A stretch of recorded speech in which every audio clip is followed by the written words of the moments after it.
ہم بچوں کو یہ تو بتا رہے ہیں کہ تم پہ یہ جینز بڑی اچھی لگتی ہے، لیکن ہم یہ نہیں بتا رہے کہ جب تم CSS کا ایگزام دو گے نا تو فیل بھی ہو جاؤ گے، جب تمہیں طلاق ہو جائے گی تو کیا کرنا ہے، جب تمہارے بچے کو کینسر ہو جائے گا تو کیا کرنا ہے۔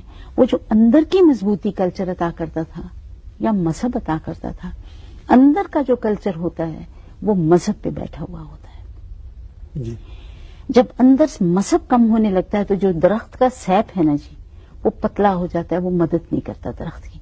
درخت کے بڑے رنگ برنگے پھل ہوتے ہیں، رنگ برنگے پودے پتے لاتا ہے، لیکن اس میں وہ مضبوطی نہیں رہ جاتی۔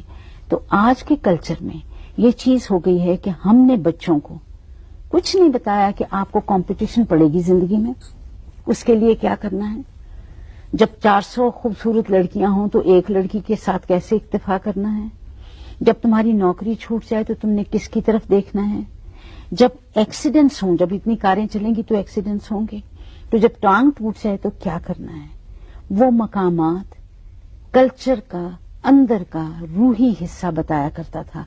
وہ نانیاں، دادیاں، دادے وہ بتایا کرتے تھے، بیٹا صابرین کے ساتھ ہے اللہ، شاکرین کے ساتھ ہے اللہ، مضبوط رہنا، کچھ نہیں، مصیبت آتی ہے چلی جاتی ہے۔ ہمارے آج کے موجودہ ڈرامے میں اسی چیز کا فقدان ہے۔ بیرونی بہت اچھا ہے،